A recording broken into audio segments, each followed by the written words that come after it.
Good morning. Things are a little chilly this morning. It's about 40 degrees, so I'm using my quilt as a shawl, watching the sun just gradually creep up the valley. Boy, there was a super heavy dew, which always happens when I camp on a sandbar or bank like this right next to the river. After a couple hours, I got up and lowered the side of the shelter that was facing the river because there was a cold breeze coming off the river and it was making it really cold. So lowered that and put the pack in front of the little gap that was left, and that made all the difference. I was just fine for warmth after that. You might remember I've been talking about how I'm connecting the dots on this trip of places that I've either been to before and wanted to see again, or places I've wanted to see. Well, if you saw the video from last year of the failed trip to the Lake District, the next lake I would have gone to is Lena Lake. So happy to get a chance to see that finally. I'm gonna have to wander down to the creek and get coffee water rather than use my treated water, since I'm gonna boil it and treat it that way.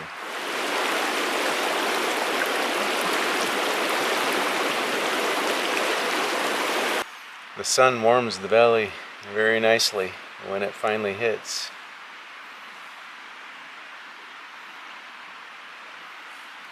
Spalding Gray, in his monologue movie Swimming to Cambodia, talked about how he'd never leave a country he is visiting unless or until he had experienced what he called the perfect moment.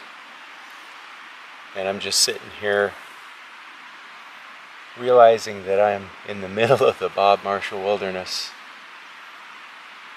Got some oatmeal in me and enjoying a warm cup of coffee. Warming up. And I was about to jump up and start collecting camp and packing up, and a voice inside my head said, "Listen to the music."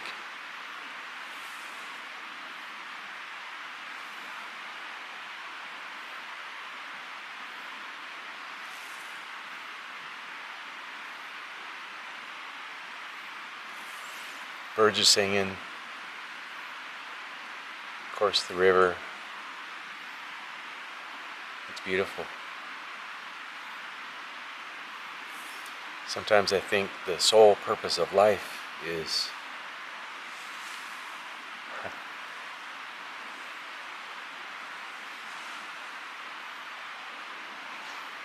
to fill our mental photo albums with these perfect moments. But we don't notice them, we don't take the picture unless we stop and are present in the moment.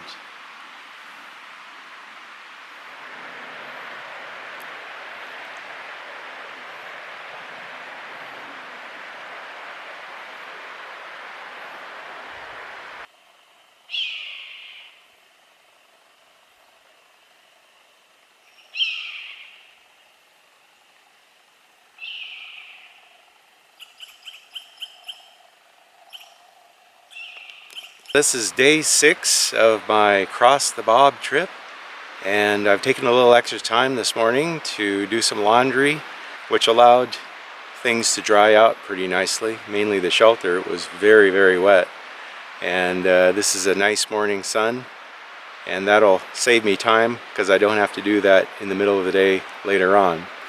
I do have a fair amount of mileage to go. It's close to 17 miles. And about 3,000 feet of elevation gain, so I better get at it. Let's go.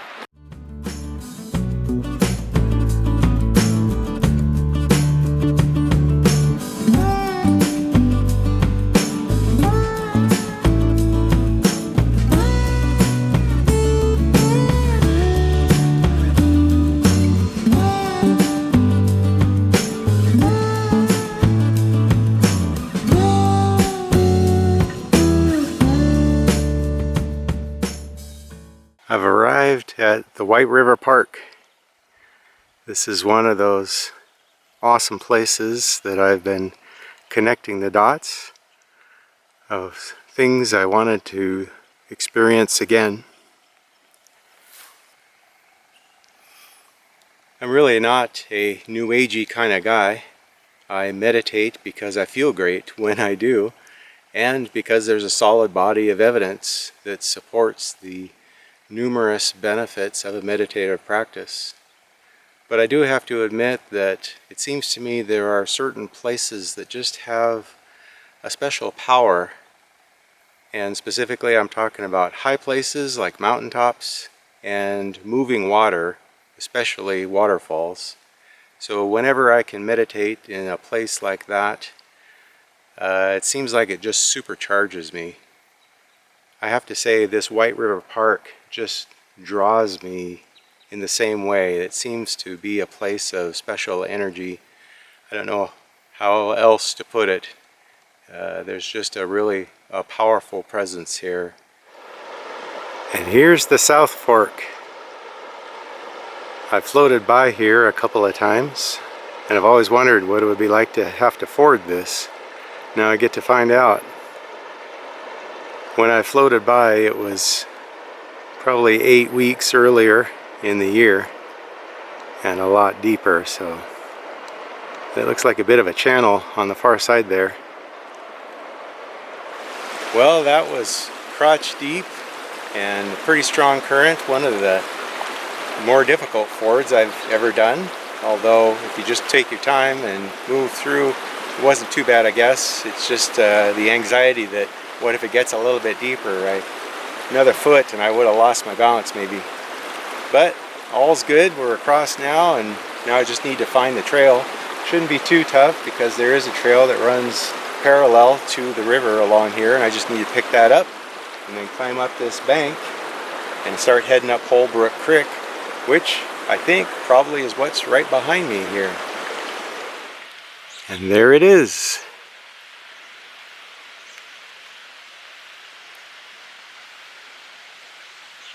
This lower section of Holbrook Creek has been burnt over a few years ago, but there is new growth. Not enough to cover though, and I'm going to be baking in the heat. It's already 90 degrees for a few miles.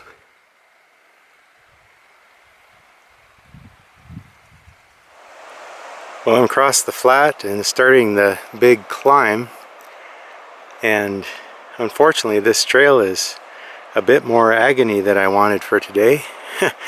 It's south facing with low 90s and some pretty steep sections. Well, my 3 angry hot spots have become blisters, so I stopped to doctor those with moleskin and discovered a 4th one in the process. And I checked my map, and this trail is going to stay on the south side the whole way up. So I also broke out my knee brace for the first time in all these miles, because I think I might need all the help I can get up to the top of this. I've got 1,000 feet done, 2,000 to go.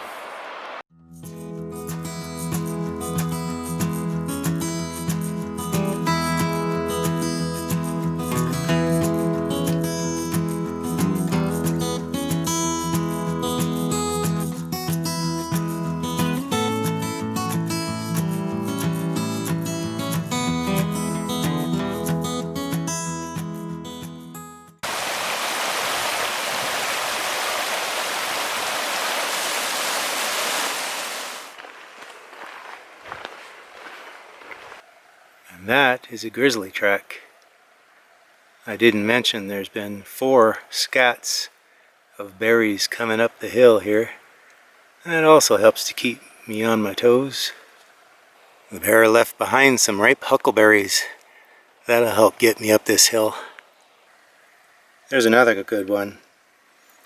See how it's in a straight line across the toes, and you can see the points where the claws dug in. That's a sign of a grizz instead of blackie. Hey, bear! This Upper Holbrook is actually a very nice trail once it gets into the forest after the burn area. It's real well maintained. There hasn't been any blowdown. If it weren't for the bear anxiety, I'd be having a heck of a time.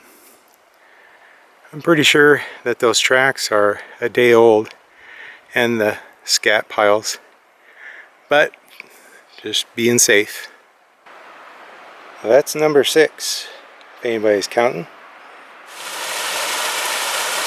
First time I've seen Holbrook Creek up close since I stepped in it right down on the South Fork. There are an unusual number of these springs that are flowing down the trail. That's 7, but we're almost to the top.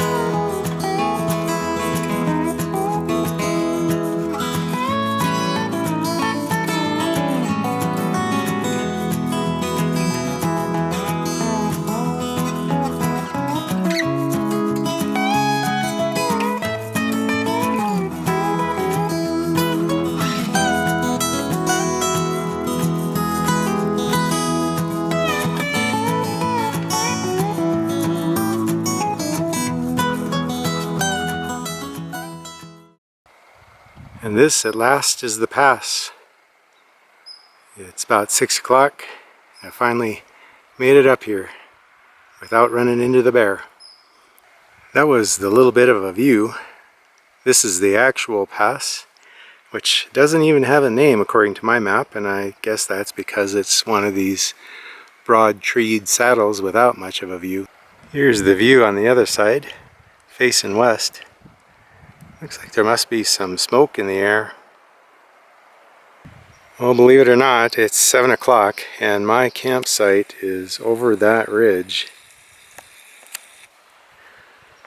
which means I've got about 2 miles and another 350 feet elevation gain to go before I sleep tonight. You're probably sick of bear tracks, so how about some wolf tracks?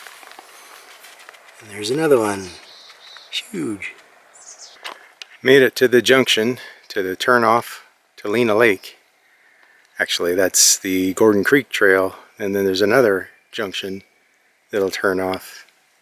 Here is the junction with the Lena Creek Trail that leads to Lena Lake. So now I just have a mile and about 350 feet of a steep climb to get up to home tonight. Boy, I'm really running on fumes this late in the day, so I'm going to be really happy when I finally get there. There's my sunset shot. I think it'll be down by the time I get to the lake.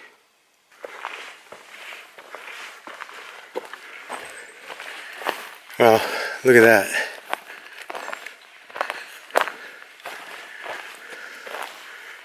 And the miles just melt away.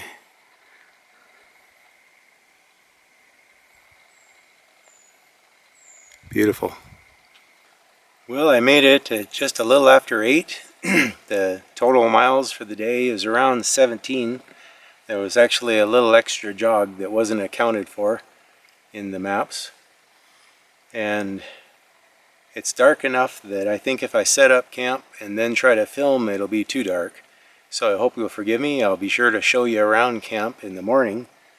And it looks like a pretty neat one. It's an awesome place, even though I think it's fairly not visited because it is kind of out of the way and hard to get to.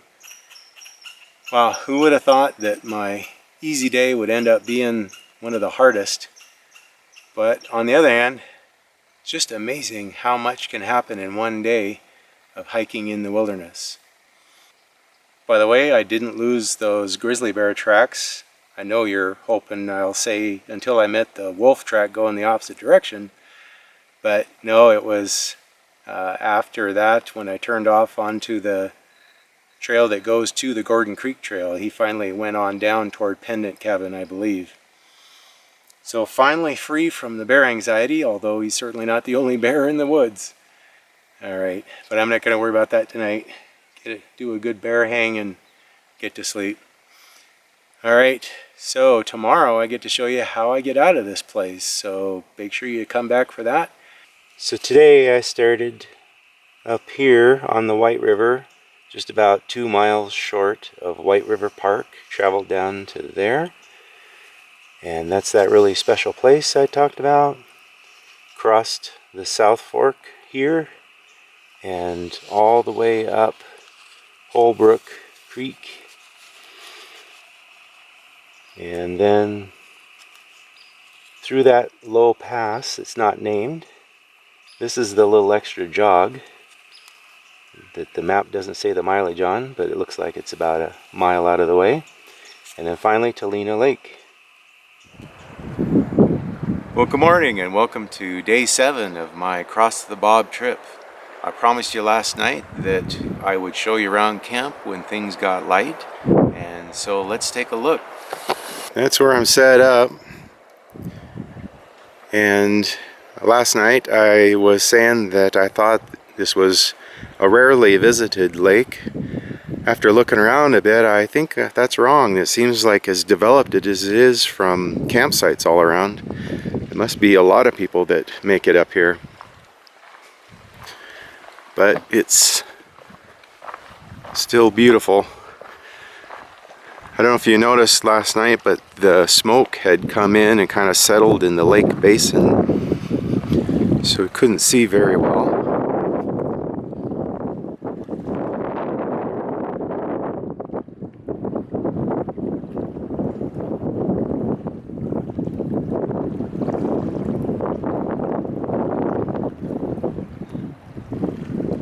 This morning the wind has come up and it's really strange how it comes on. It's like a approaching freight train. You can hear it from a long ways away, and then the gust comes through, blows like crazy for half a minute or so, and then moves on.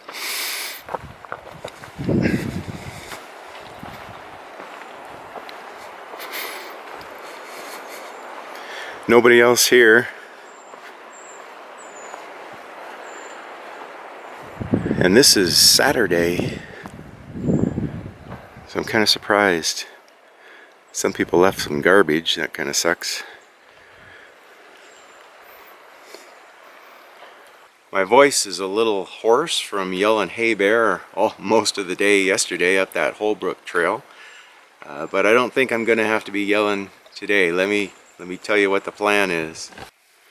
So I basically have 3 options from Lena Lake, and I want to get to Holland Lake. I'm parked right there.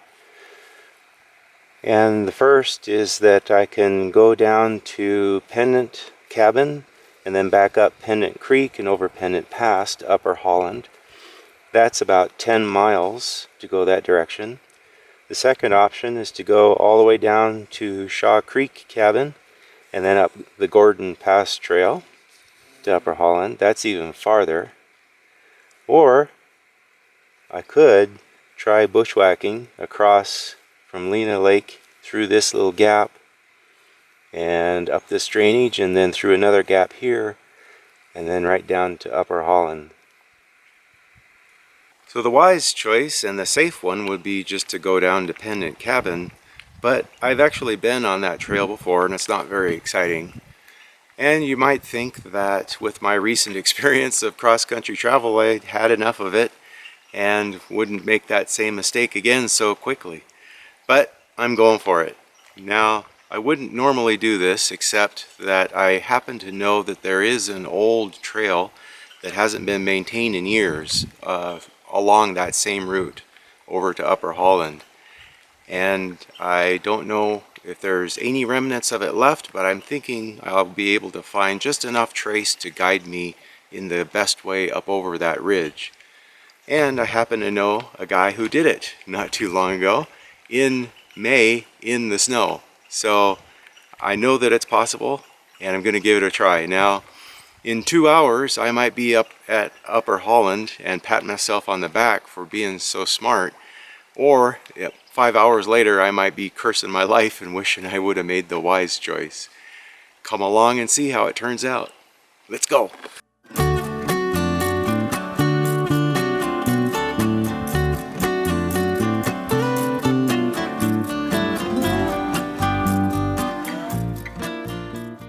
Getting towards the end of the lake, and at times I'm able to pick up remnants of the old trail, and other times I'm just following the social trails of people that have worked their way around the lake. This looks pretty clear though, as being the old trail. Starting to work my way up to that low ridge now at the end of the lake, and I've lost the trail, so I'm just winging it. Not too bad so far. Well, after 45 minutes, I'm at the top of that ridge at the end of the lake, and I found the trail again. I got a feeling that's going to be the story of the day. Found it, lost it, found it. The trail is winding around this hillside and set me up to have a good approach to that large ridge. And hey, I just spotted I think that might be a blaze there on that tree. But it's starting to open up to the view to the east. And that place might look familiar.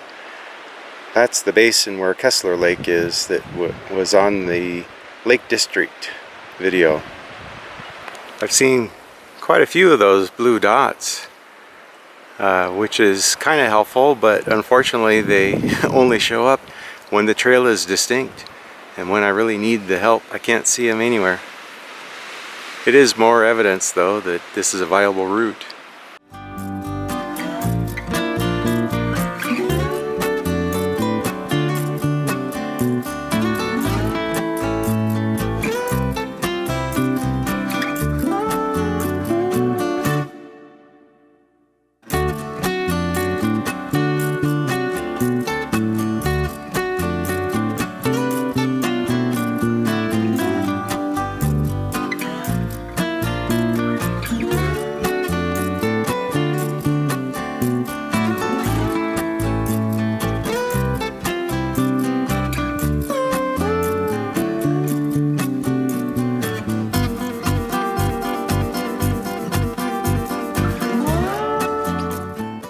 Two other reasons I thought this was a reasonable gamble. First is that I spotted parts of it on Google Earth, and second is I've seen it myself where it comes down on the other side of that ridge down to Upper Holland. This whole forest fire has obliterated the trail through here, and my blue dot friend has abandoned me just when I needed him most. But I'm guessing that the trail probably dropped straight down into that valley, and that's why I missed it. But I can drop down right here. Halfway down that slope, I skidded into what looked like the trail, looked around to confirm it, and whammo, there was a blue dot. Going across this open spot, there's another one.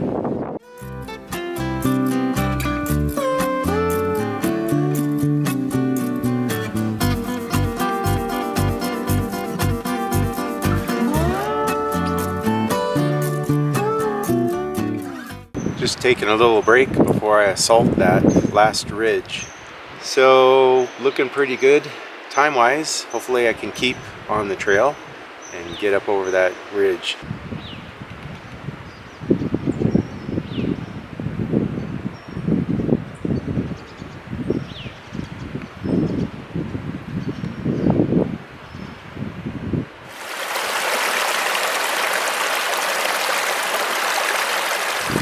Lost the trail and the blue dots again, so I'm following this dry stream bed up because the GPS says it does lead to the saddle that I want to do.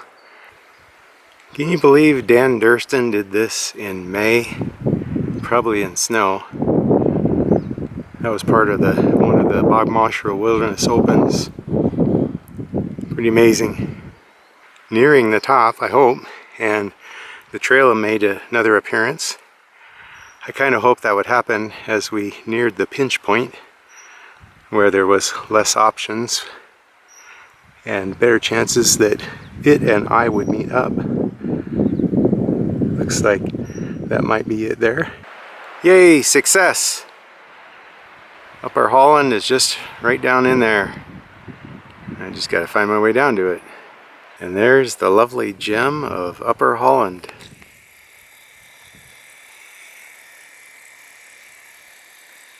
And the surroundings.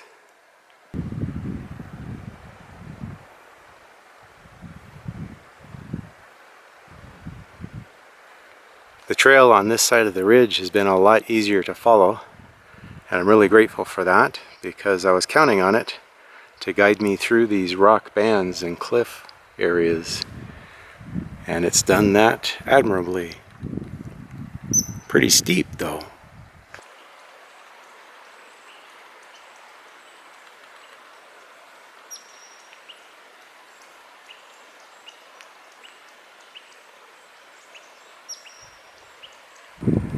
So here I am at Upper Holland again, which you may know already is one of my favorite places. And it took 3 hours for me to get over here from Lena Lake via that cross-country route, which if I had gone around through Pennant Pass, that probably would have been 5 or 6 hours. So I'm going to say that gamble paid off. However, I do want to make a plea here that you not try that route or something like it unless you have tons of experience with route finding and bushwhacking. I've been doing this my whole life. I'm almost 60 years old, and that was challenging for me. So go smartly. So making it to Upper Holland is really kind of the culmination for me. This feels like touching home base. There's 6 miles left to go to the truck, but it's a well-traveled route, and you might have seen it before on the Lake District video. So I'll just show a montage of some of the views and waterfalls on the way down.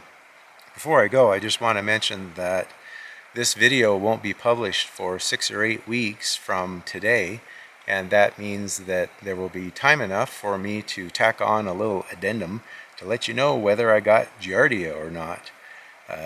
Really no idea at this point. I'm feeling fine, but it's certainly possible. It takes a while for that to show up. So stay tuned for that.